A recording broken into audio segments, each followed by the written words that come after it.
Have you ever wondered how close you've come to danger without even realizing it? At Shivering Vault, we take you there, one story at a time. But before you drift off, consider liking this video, commenting where you're watching from and at what time, and subscribing to keep these chilling stories coming. Now, let's dive into these unsettling tales.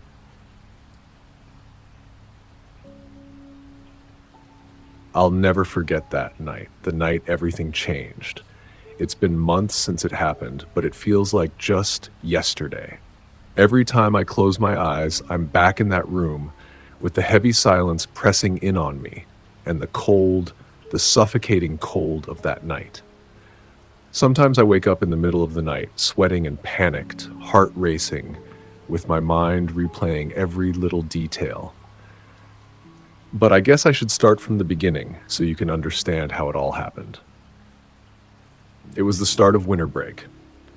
The weather in California had taken a sharp dip into colder than usual temperatures for the season. The crisp air outside cut through you like a knife. And I remember walking around the campus just after Olivia left, feeling the chill wrap around me, making everything feel a little more hollow, a little more empty. Most students had already left for their hometowns or family vacations, leaving the campus eerily quiet. I'd stayed behind for the break, mostly because I couldn't afford to go home. So I was left alone in our off-campus apartment, a 2-bedroom place just a few blocks from the university. It wasn't a huge place, but it was home. It had its quirks, like the creaky floorboards and the old heater that sounded like it might give out at any moment. But it was safe, or at least I thought it was. My roommate, Olivia, had already packed up and left the day before. She was from a small town up north, and her family had been eager to get her home. I was used to being alone, though. I had lived in apartments and dorms before, and I liked the peace and quiet. I figured the break would be a nice chance to relax, catch up on sleep, and maybe even get ahead on some assignments. But that night, the apartment felt different. It was quiet in a way that made me feel like I was the only person left on Earth. The kind of quiet that seeps into your bones and makes every little creak or groan of the building seem unnervingly loud. I remember sitting in the living room, watching some random Netflix show I hadn't bothered to finish. The TV was casting a faint glow on the walls, the soft hum of the fridge in the background. I wasn't really scared or anxious at the time, but I could feel the weight of the silence pressing down on me. I kept glancing around the room as if expecting to see something in the corner of my eye. Around 2 a.m., I woke up suddenly. It wasn't the usual kind of waking up when you've been asleep for a while and roll over. No, this was different. It felt like someone had just grabbed me and yanked me out of a dream. I was disoriented at first, not sure if I was still asleep or awake. The room was dim, only lit by the faint glow from the streetlight outside that filtered through the curtains.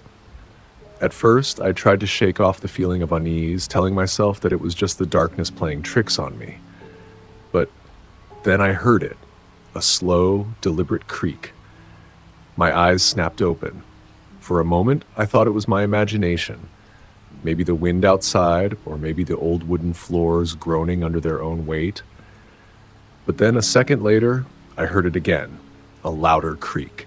And then I heard something else, the unmistakable sound of my bedroom door slowly shifting open. I froze, my heart thudding in my chest. Was I dreaming? I thought. Maybe it's nothing, but the cold sweat that had suddenly broken out on my skin told me it was all too real.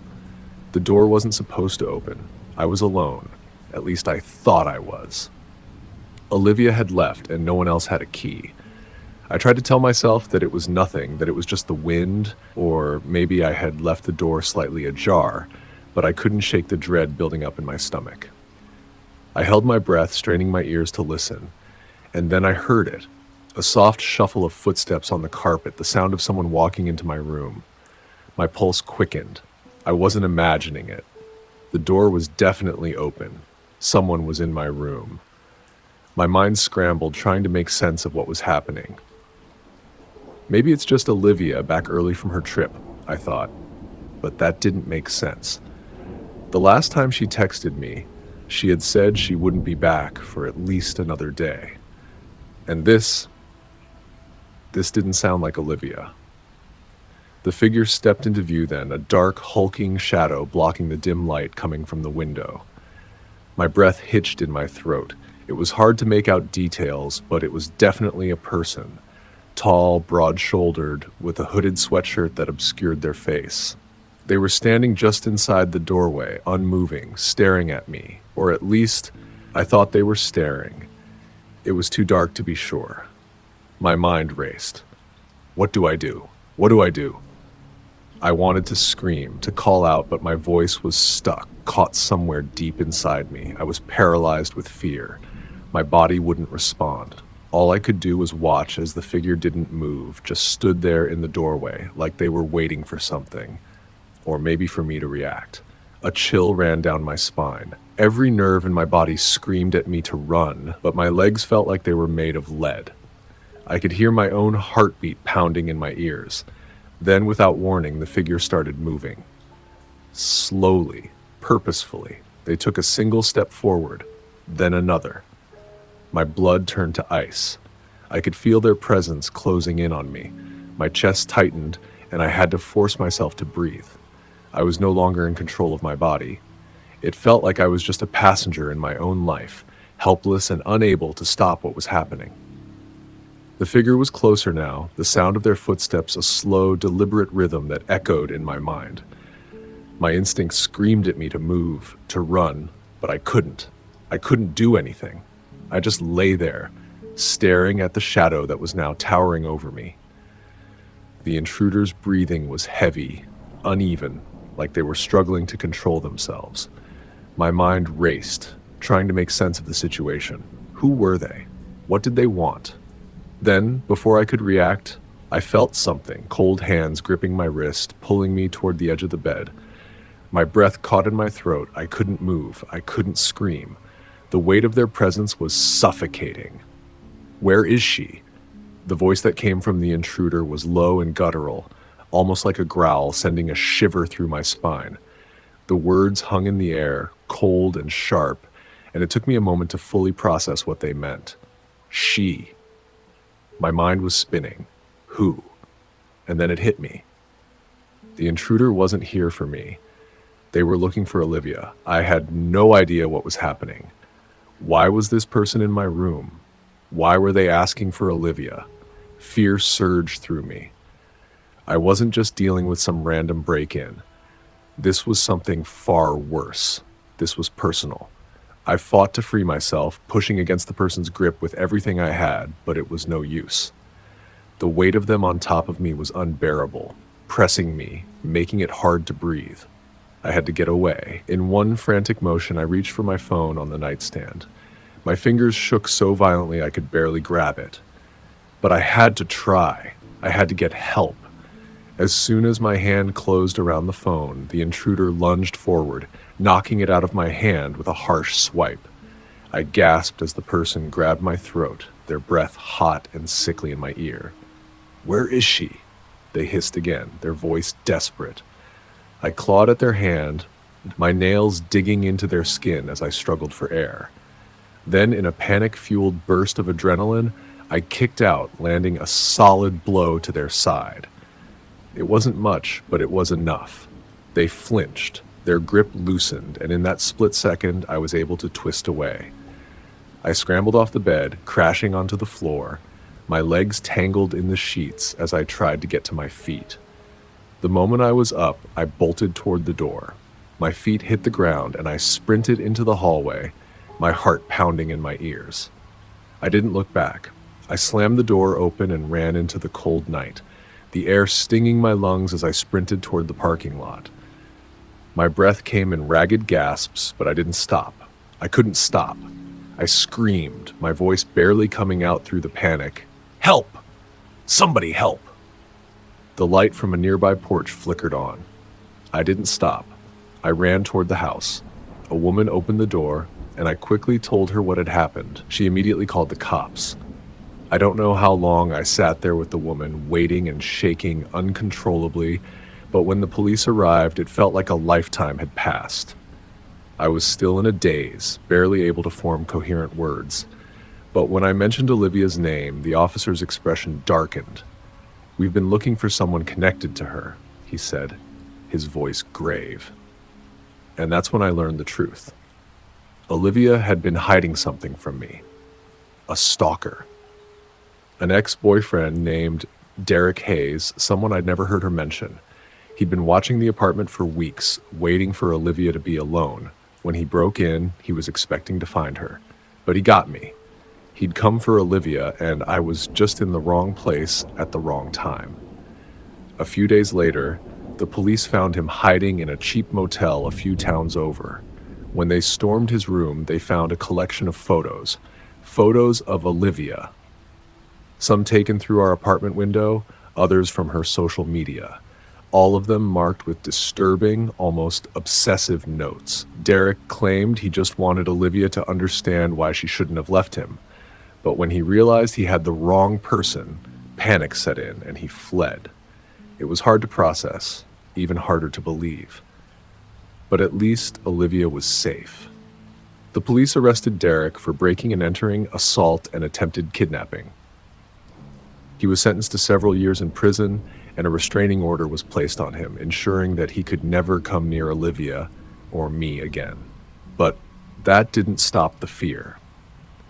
Even after the police had done their job, even after Derek was locked away, the fear lingered. Some nightmares don't fade just because the monster is behind bars. I still wake up some nights, heart pounding, sweating, my mind replaying the events of that night. And I still wonder, what if I hadn't woken up? What if Olivia had come back early? What if I hadn't managed to get away? Some things you can never forget. Some things, no matter how hard you try, stay with you forever.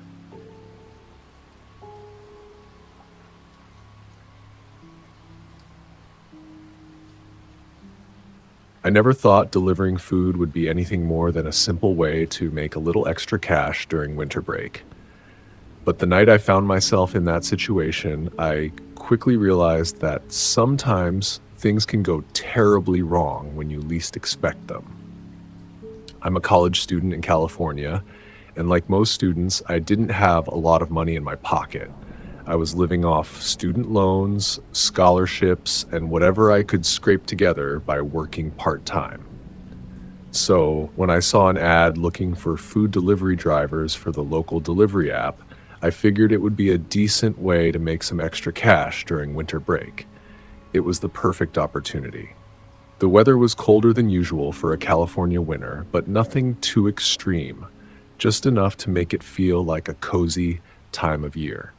The air had a slight crispness to it, and every breath I took left a small puff of condensation in the cold night air. It was the kind of cold where you could see your breath, but didn't need to bundle up in layers. I started the job just after finals, trying to juggle my time between studying and picking up deliveries. Most of the deliveries were to normal homes, families just getting their dinner, kids playing in the yard, lights twinkling in their windows. Nothing unusual, nothing that made my stomach twist. It was like any normal suburban evening, with calm streets and peaceful homes lit up by warm interior lights. I'd done deliveries in this area before, and everything was always so mundane. Nothing to suggest that I was anything but a regular college kid making a few bucks. But that night, something felt different, and I couldn't quite put my finger on it. It was a Tuesday night, just after 10 p.m. The streets had gotten eerily quiet. The kind of silence that makes you aware of how much space there is between you and the next person, like a hollow feeling in the pit of your stomach. The world outside the car was muted by the thick fog that had rolled in, everything becoming softer, more distant, like the entire world was wrapped in a blanket of mist. The air had a biting chill that crept in even with the heat running inside the car, and I could see my breath fogging up the windshield with every exhale. I looked around at the streets that seemed empty, like I was the only one still awake. The houses were lined up on either side, most of them dark and silent, some with faint porch lights flickering in the mist. I pulled into a quiet little parking lot near the end of the street, waiting for my next order. I didn't even feel like checking my phone. Everything felt off in the air, and I couldn't shake the feeling. My head started to spin a little, my thoughts racing. I felt like I was waiting for something, and I didn't know what it was. Maybe I was just tired or a little too paranoid. My phone buzzed, breaking my train of thought. New order. Deliver in 12 minutes. I glanced at the address. It was one of those places on the outskirts of town, an old neighborhood with large homes scattered far apart.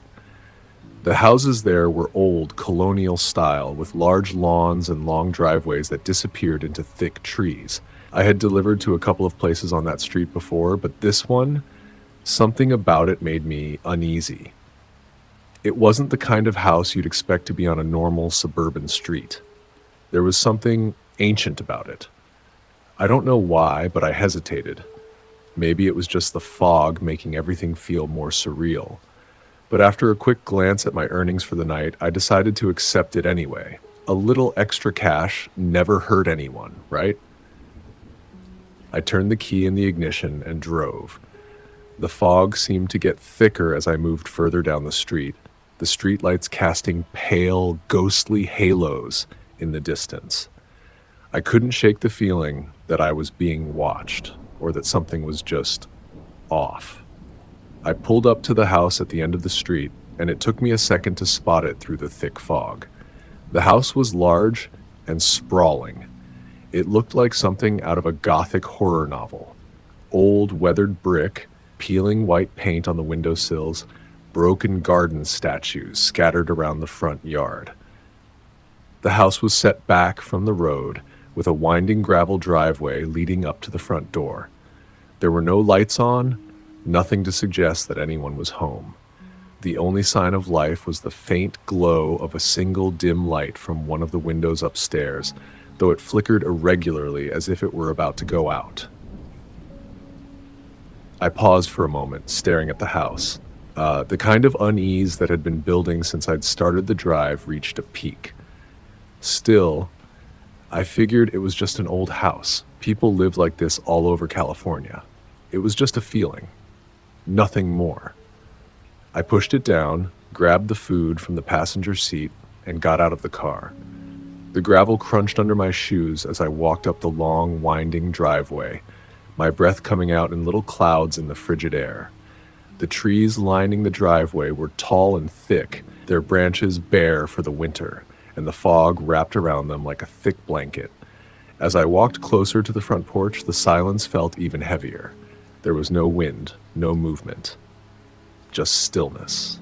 When I reached the front door, I rang the bell. I waited. I knocked. Still no answer. I stepped back, looking through the windows for any sign of life. The house was eerily quiet, but I saw the faint flicker of movement from the window near the door. Someone must have been home, right? I knocked again, this time harder, and called out, "Hey, it's your delivery." No response. I could hear something moving inside, a faint shuffle of footsteps, but nothing else. Then, just as I was about to turn around and leave, the door creaked open. Just a crack. Enough to make my heart skip a beat. I froze. The figure on the other side of the door was barely visible, just a shadow. The person was standing just beyond the crack in the door, not making a sound.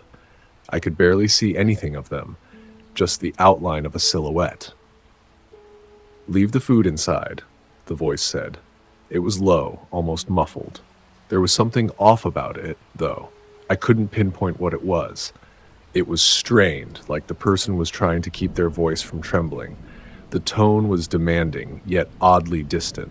I hesitated, looking at the small crack between the door and the frame. A small sliver of light from the dim room inside illuminated their face just enough for me to see a flash of pale skin and unkempt hair. It didn't feel like a typical delivery. Still, I tried to brush off my unease. "Are you going to take the food, or do you want me to just leave it on the porch?" I asked, trying to keep my voice calm. The door shifted ever so slightly, and the voice came again, almost pleading. "Just leave it inside, please." I didn't know why, but I felt compelled to do as they asked. Maybe it was the tone of their voice, or maybe it was just the awkwardness of the situation. Whatever it was, I moved forward with the bags of food in my hand, carefully sliding them toward the door. Just as I reached out, the door swung open violently, and before I could even process what was happening, a hand shot out from the crack. It grabbed my wrist in a vice-like grip, pulling me forward. My breath caught in my throat as I stumbled into the house, disoriented and panicked. I tried to pull away, but the hand held me firm, yanking me further into the darkened hallway. "Let go!" I shouted, twisting and struggling against the hand. My heart raced in my chest, and panic surged through my body. But then I heard footsteps, more than one pair. I tried to look around, but the hall was too dark, the shadows swallowing everything. My mind raced with the realization that I had made a huge mistake by stepping inside. "Shut up," a voice growled from behind me. It was a man, but his voice was low and almost primal. "Don't make a sound." The fear shot through my veins like ice. I kicked back as hard as I could, hoping to land a blow, but he grabbed my ankle before I could move. My vision blurred, the adrenaline pumping so fast I felt lightheaded. The grip tightened around my wrist, dragging me through the dark house. I wasn't sure what was happening, what he wanted from me, or what he was planning. My chest tightened, my pulse raced, but I couldn't stop struggling. Every instinct told me to escape, to find a way out. I wasn't even thinking clearly anymore. I just needed to break free. Then, with a surge of energy, I wrenched my wrist free and kicked him in the chest with everything I had.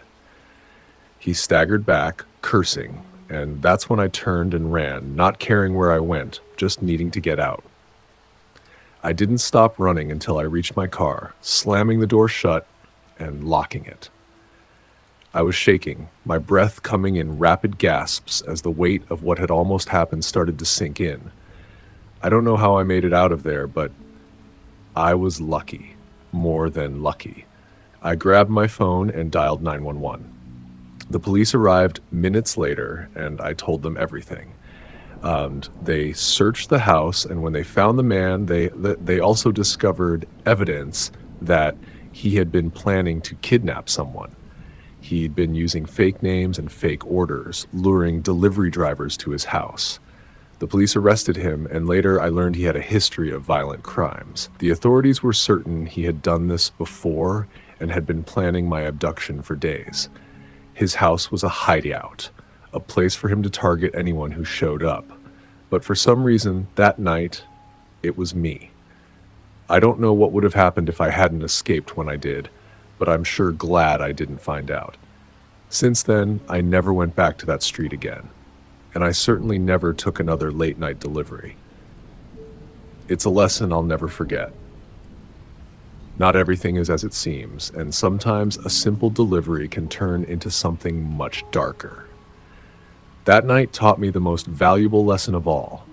Never let your guard down and trust your instincts, no matter how strange things seem.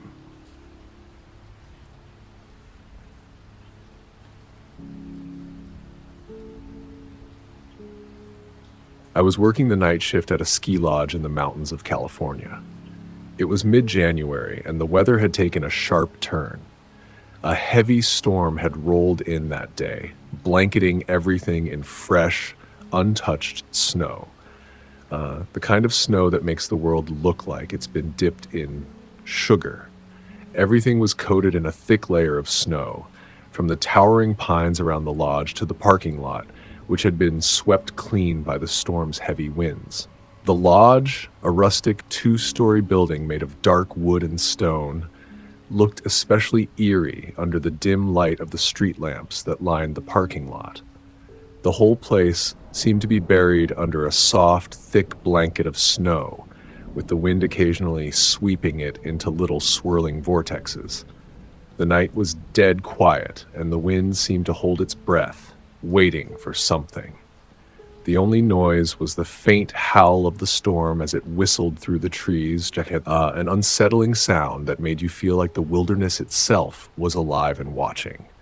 The lodge was mostly empty, save for a few late-season tourists who had already gone to bed, a couple of families, some lone travelers. I had been working there for about a month, so I was used to the silence that would fall over the place late at night, but tonight felt different. I wasn't sure why, but something was off. I was all alone at the front desk, save for the cleaning crew who were off duty and staying in their own cabins on the property. The rest of the place was quiet. Even the kitchen staff had finished their shifts and were probably already tucked in. The lodge had a certain charm to it, wooden beams and a big stone fireplace in the lobby. But at night, when the storm was howling outside and the lodge was mostly deserted, it took on a strange, almost haunting quality. My job was simple enough. I sat behind the desk, watching the snow fall outside, answering the occasional radio call for maintenance, making sure all the doors were locked. Nothing out of the ordinary. Usually, I just stared out the window, mesmerized by the falling snow, letting the minutes slip away. The world outside seemed so still, so frozen in time. But tonight, the stillness felt too heavy, too thick, and I couldn't shake the sense that something wasn't right. Around 2:30 a.m., I decided I needed a smoke. The cold was brutal, hitting me like a slap to the face as I pulled open the heavy wooden door. It was that biting, sharp cold that cuts through your clothes and makes your bones ache. I stepped outside, and the silence hit me again. It was that kind of silence that makes you feel like you're the only person left in the world. There was no sound of traffic, no hum of nearby towns, just the wind sweeping across the snow, carrying with it a sense of isolation. I leaned against the stone pillar by the door and lit up, watching as the smoke swirled up into the air. The parking lot was empty, save for a few cars belonging to the tourists who were already tucked in for the night. The only sound was the wind and the occasional rustling of snowflakes as they were carried in little spirals across the lot. But then, something caught my eye. Fresh footprints, too fresh, leading from the woods to the side of the lodge. The snow around them was untouched, pristine. They hadn't been there an hour ago. The tracks weren't deep, but they were clear, cutting through the snow like a path. The kind of tracks that tell you someone had been walking deliberately, slowly. But who would be out here in a storm like this? I stood there for a moment, staring at the tracks. The storm had only started a few hours earlier, so the snow was still fresh, unmarked. I couldn't figure it out. Who had been walking out there? There were no cars in the parking lot other than the ones the guests had arrived in earlier. So where had these footprints come from? I felt a pang of unease twist in my stomach, but I tried to push it aside. Maybe it was some hiker, or maybe a skier from another lodge. But the tracks didn't make sense. There was no reason for anyone to be walking this far out in the woods, especially at this hour. The lodge was miles away from any real trailhead, and the snowstorm was getting worse by the minute. I turned to go back inside, but something stopped me. A feeling, a shiver that crawled up my spine. I looked back toward the tree line. There, at the edge of the woods, I saw something. Someone standing in the darkness. The figure was barely visible, just a shadow against the trees. But I could tell it was too still, too silent. My heart thudded in my chest. The floodlights were casting a weak yellow glow on the snow, but the figure seemed to be almost blending in with the darkness. I couldn't see its face, but I could feel it watching me. I felt an icy grip close around my chest. For a second, I thought it might be a lost tourist, someone who had gotten turned around in the storm. But something about the way the figure stood, so unnervingly still, made the hairs on the back of my neck rise. I couldn't shake the feeling that it wasn't just a person, it was something else. I don't know how to explain it, but I could feel it in my gut. I backed away from the door, trying not to make a sound, my breath shallow in my chest. I didn't want to take my eyes off the figure, but I knew I had to. I had to get inside. I turned quickly, rushing back to the door, slamming it shut behind me. I could hear my heartbeat pounding in my ears as I locked the door, my hands trembling. I glanced back out the window. The figure was gone. There was nothing out there now, just the storm and the endless white blanket of snow. I checked the security cameras. Nothing. I scanned the monitors, but there was no sign of anyone. The area around the lodge was clear, and the figure I had seen was nowhere to be found. Maybe it was just my imagination playing tricks on me. Maybe the storm had gotten to me, or I was overtired. But no matter how hard I tried to rationalize it, I couldn't shake the feeling that something was very wrong. An hour passed. The storm intensified, the wind rattling the windows, shaking the entire lodge. The cold seeped into the building, making the walls creak, as if the lodge itself was groaning under the weight of the storm. The wind screamed through the trees outside, drowning out any other sound, making the whole place feel even more isolated, like we were cut off from the world. And then I heard it. A noise, faint at first, like something scraping against wood. My stomach sank. The lodge was supposed to be locked up. No one should have been wandering around at this hour. I grabbed the radio and called for maintenance. No answer. I called again. Nothing. My heart was racing now, the panic building in my chest. Something wasn't right. I moved cautiously down the hall toward the kitchen, trying to listen over the storm's howling outside. I could hear the scraping sound again, louder this time, like someone was dragging something along the walls. My breath came fast, shallow, as I crept around the corner toward the kitchen doors. As I rounded the corner, my flashlight caught movement. A shadow shifted just beyond the kitchen door. My heart leaped in my throat. Someone was in there. Before I could process what was happening, the lights flickered and went out completely. The silence that followed felt suffocating, and I felt the cold rush of fear settle over me. I fumbled for the emergency flashlight, my hands shaking as I tried to switch it on. The small beam flickered weakly to life, casting long, jittery shadows down the hall. I knew I had to act quickly, but my legs felt like they were made of lead. Then I saw him. A man. He stood near the staircase, wearing all black, his face hidden behind a ski mask. In his hand, he held something long and metallic, something that gleamed dully in the weak flashlight's beam. A hunting knife. I froze, my pulse hammering in my ears. For a moment, I thought I might be dreaming, that I was just imagining things. But no. The man was there, and he was real. I could see the way he moved, too smooth, too deliberate, as if he knew exactly what he was doing. I didn't have time to think. The man stepped forward, his knife raised. He was close now, way too close. He swung the knife at me. The metal sliced through the air, and I barely ducked in time. It whooshed over my head, and I crashed into the desk behind me, scrambling for anything to defend myself. My hand found the lodge phone. Without thinking, I grabbed it and swung it at him, hitting him in the side of the head with all the strength I could muster. He stumbled back, just enough for me to dart toward the back exit. I didn't stop running. My boots slipped in the fresh snow as I bolted for the maintenance shed at the edge of the property. I didn't look back. I didn't dare. Once inside the shed, I locked the door behind me, my breath coming in ragged gasps. My hands were shaking so badly that it took me several tries to dial 911.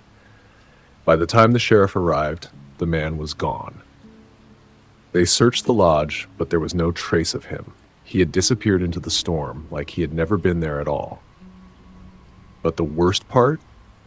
His footprints. Those same tracks I had seen earlier, leading from the woods to the lodge, were still there. And when the sheriff reviewed the security footage, they saw him stuffing cash into a bag just moments before I showed up. They never caught him. They never found out who he was or where he had gone. He had just vanished. I didn't stay another night. I couldn't. The storm, the tracks, the figure by the trees, it all felt wrong. Too wrong. The next day, I handed in my resignation. I didn't even bother with a 2-week notice. I couldn't explain why, but I knew I wasn't coming back, and I haven't been back since. Something about that lodge, the way it felt so alone and isolated, still haunts me.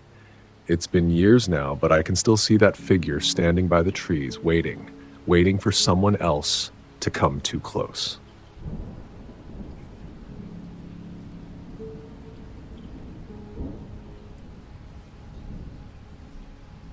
I've been a dog walker for a few years now. It's not a job that gets a lot of attention or praise, but it's steady work, and more importantly, it's quiet. I'm not the most social person, so walking dogs around the neighborhood, just me and the dogs, was perfect. No office to go to, no annoying coworkers, just a simple job where I could do my thing. The pay wasn't bad either, especially when clients trusted me enough to ask me to stay in their homes while they went on vacation. I'd house sit a few times before, just taking care of their pets, making sure everything was locked up tight. It was easy money, nothing to complain about. This job was different though. A couple I had worked for before had gone on a week-long vacation to visit family out of state. I'd walked their dogs before, but this was my first time house sitting for them. Their house was a little on the outskirts of town, nestled on the edge of a forest. It was in California, just outside the city limits, which meant there were neighbors around, but still a lot of open space between properties. I remember thinking how perfect it was. A house with big windows, a small front yard, and a quiet little garden in the back. It felt safe, tucked away from everything. They were nice people, very trusting, and they'd been very clear about what they expected. Lock up everything tight, check all the windows, check the back door, and don't let the dogs outside after dark. I thought it was a little odd, but I just nodded along. It was a simple job after all. House sitting. Keep the dogs in, keep the house secure, easy. I arrived at the house that afternoon, just as the sun was starting to dip below the horizon. The weather had been off all day, clouds rolling in thick, the air damp and cold. It had the feeling of a storm on the horizon, like the calm before a big one. As I unloaded my bags and let myself in, I was struck by how quiet the house was. The owners were gone, of course, but the house still felt empty in a way. The dogs, a pair of golden retrievers, greeted me enthusiastically as I walked in. I gave them some pets, made sure they were settled inside, and went about preparing dinner for them. The house felt cozy despite the growing storm outside, and everything seemed perfectly normal. Too normal, I guess. As the evening wore on, the sky turned darker, the clouds heavier. I kept an eye on the weather, knowing the storm was coming. The wind picked up around 7 p.m., rattling the trees outside and slapping the rain against the windows. The trees outside groaned under the pressure of the wind, their branches creaking and swaying. It was a loud storm, the kind that makes you want to stay indoors and wait it out. The dogs were already asleep by 8, curled up on their beds, and I figured it was a good time to relax myself. I grabbed a book from my bag, made a cup of tea, and settled onto the couch in the living room. The storm outside felt almost soothing in a way. The rhythmic pounding of rain on the roof, the occasional rumble of thunder in the distance. It was peaceful in a way, but also unnerving. There's something about the weather that messes with your sense of security, isn't there? I can't explain it, but as I sat there, the house felt colder than it should have. Maybe it was the storm, maybe just the isolation, but I felt an uncomfortable stillness in the air. It wasn't that I was outright scared, more like the kind of tension you feel when you know something is about to happen, but you don't know what. Then, the power went out. I wasn't too surprised. The storm had been bad all day, and it wasn't unusual for the lights to flicker when it got this windy. The house went pitch black. No lights, no sound except the storm. For a moment I just sat there, frozen, listening to the howling wind outside. It was strange how the power cut out so suddenly. 1 minute, I could see everything, and then nothing. I pulled out my phone to use the flashlight, but just as I was about to turn it on, I heard something that made my blood run cold. The back door. It creaked. It was the unmistakable sound of wood bending under pressure, like someone was pushing on it, trying to open it. I had locked that door myself. I remembered it clearly. I had double-checked it when I'd brought the dogs in earlier. I knew I had locked it. So why the hell was it opening? 1,000 thoughts ran through my mind in a split second.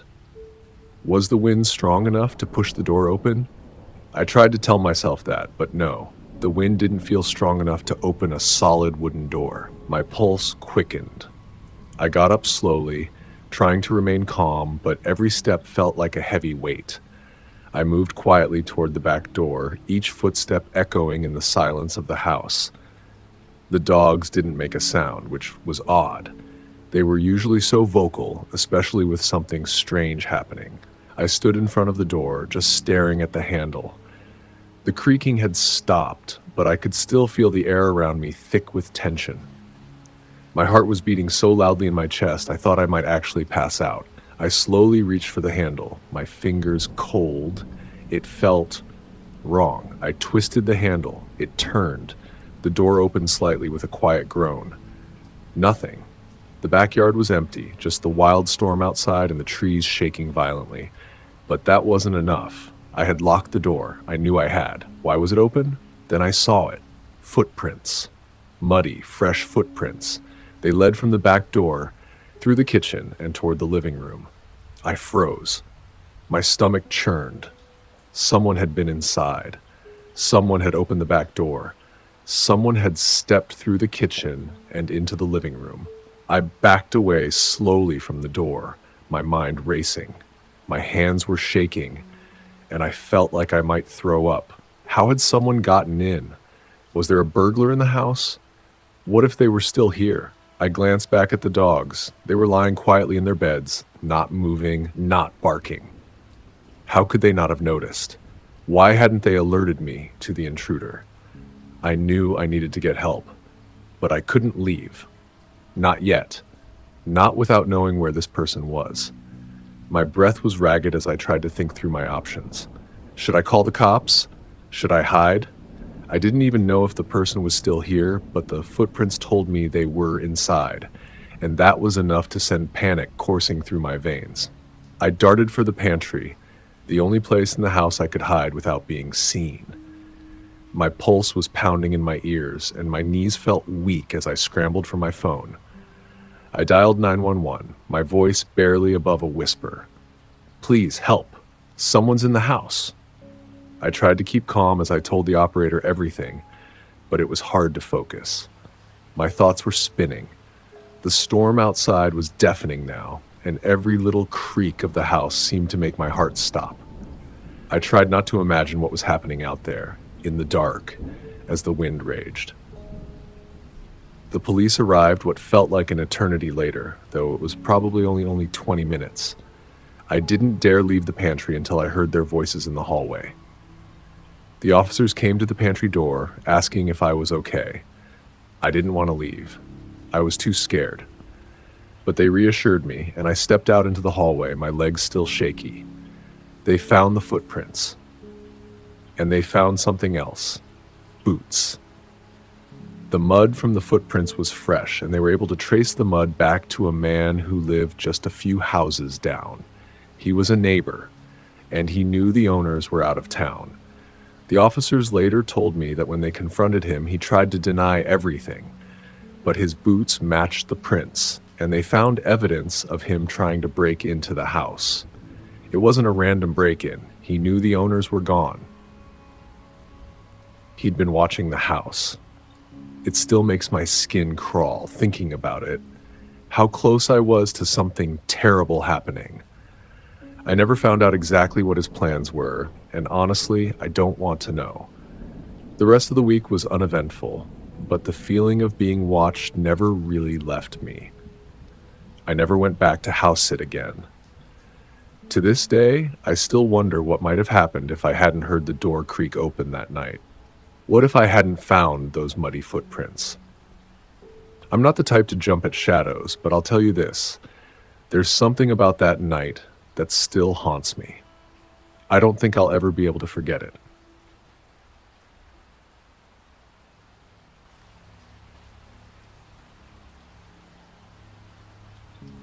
It was the kind of night that feels wrong from the very beginning. The kind of night where you can't quite put your finger on it, but something just doesn't sit right. A cold winter night in Northern California. The air outside was bitter, thick with snow that fell in heavy, relentless flakes. The wind sliced through the air with a cutting chill that made it feel like you were standing at the edge of a cliff, staring into an abyss of nothingness. I remember that night clearly. Every detail is burned into my mind. My name is Aaron Carter, and I'm 29 years old. I was driving back to California after spending the weekend in Oregon with some friends. It had been a good visit, but now I was alone, navigating the long, lonely stretch of highway that cuts through Northern California. I should have been happy to be on my way home, but I wasn't. The drive felt like it was dragging on forever. I had started to lose track of time, and the longer I was out there, the more I started to feel like I was being swallowed up by the night. It was just after midnight, and the world around me was completely still. There were no other cars, no lights on the horizon, no buildings, just miles and miles of snow-covered road. The highway seemed endless, disappearing into the blackness ahead. The only sound was the steady hum of my car's engine and the occasional swish of tires skimming over the ice and snow. I could hear the faint static from the radio, but I didn't bother with it. The air inside my car was stifling, but I didn't want to open the window and let the cold in. The outside temperature had to be well below freezing, and I didn't think I could handle it. I wasn't too worried at first. I had driven this highway before, and it wasn't like I was unfamiliar with the desolate stretches of road between small towns. But this night, it felt different. It was the quiet that bothered me, a silence so deep it felt oppressive. No animals, no wind, just the steady white noise of the snow falling and the tires on the road. It felt like I was the only person in the world, cut off from everything. Then I saw something.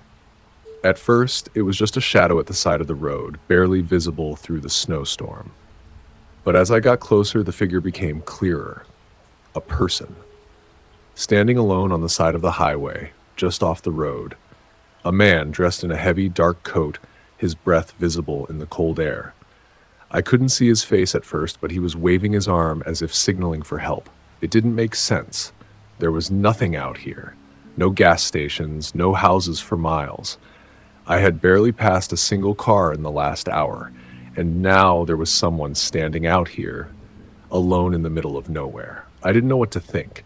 My first instinct was to just keep driving, but then something pulled at me. Maybe he was stranded. Maybe his car had broken down, and he needed help.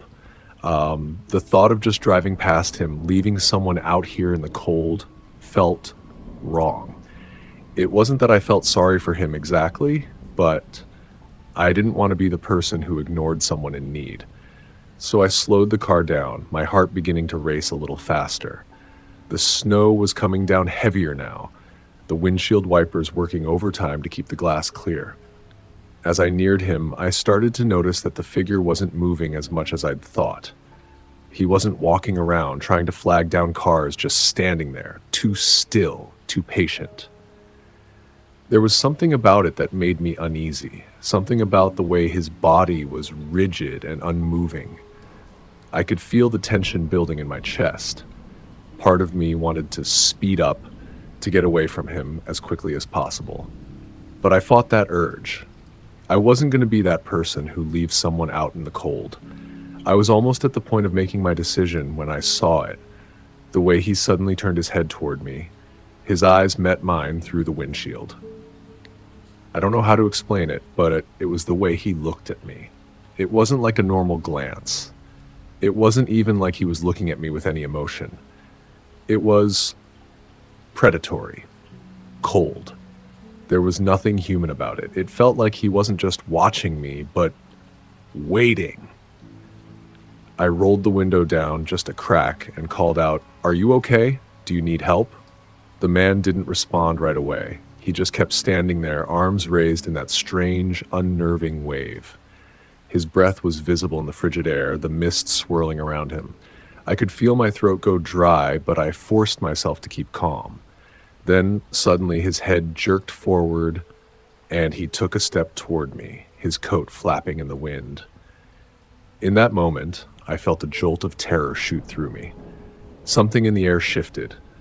The feeling that had been lurking in the back of my mind, something wasn't right, came rushing forward.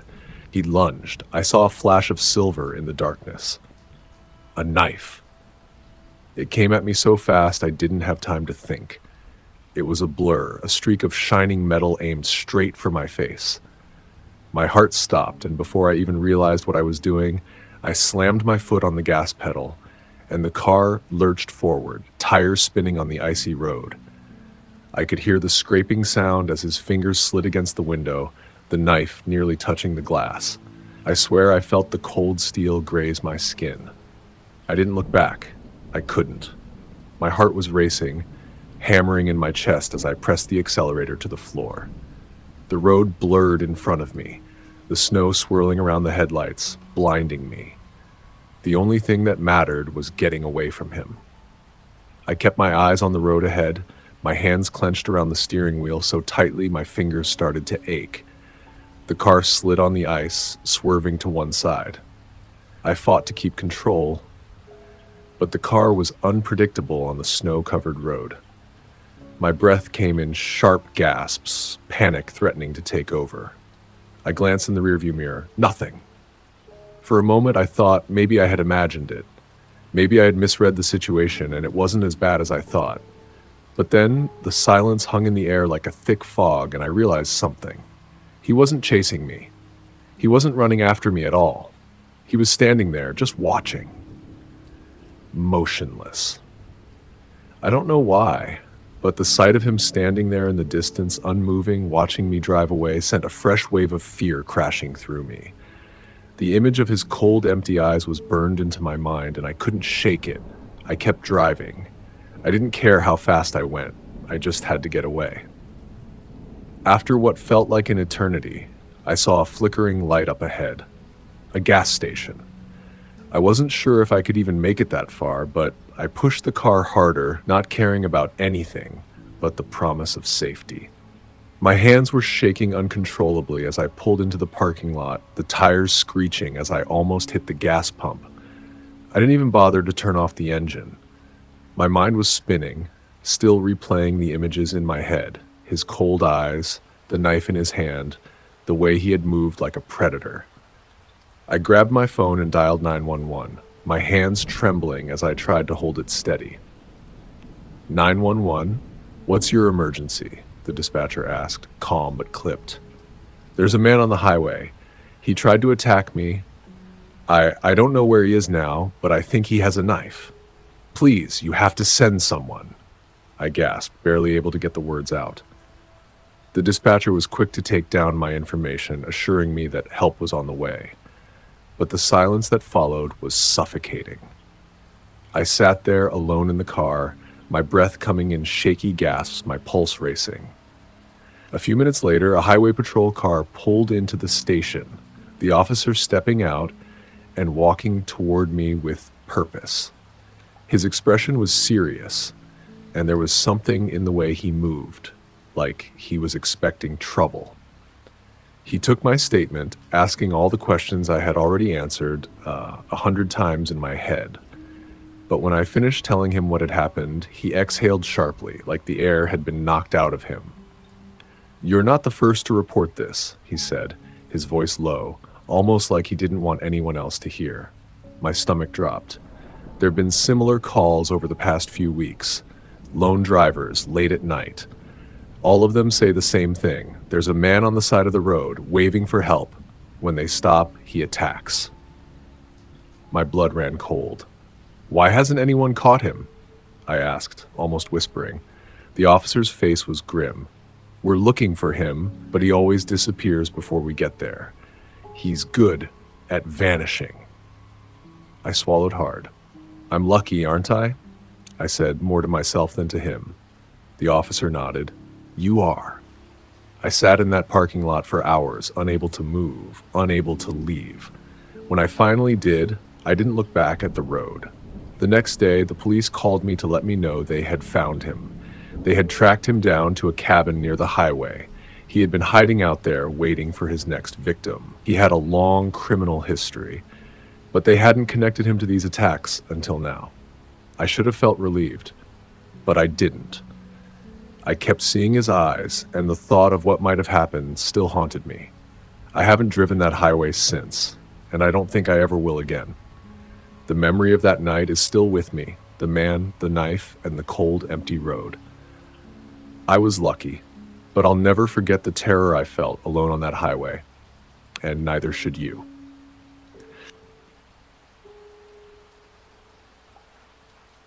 That's it for today's tale from Shivering Vault. If you have a story worth sharing, drop it in the comments or send it our way. Don't forget to subscribe and share with your fellow thrill seekers. As always, the Shivering Vault thanks you for unlocking today's tale. Until next time, the vault awaits your return.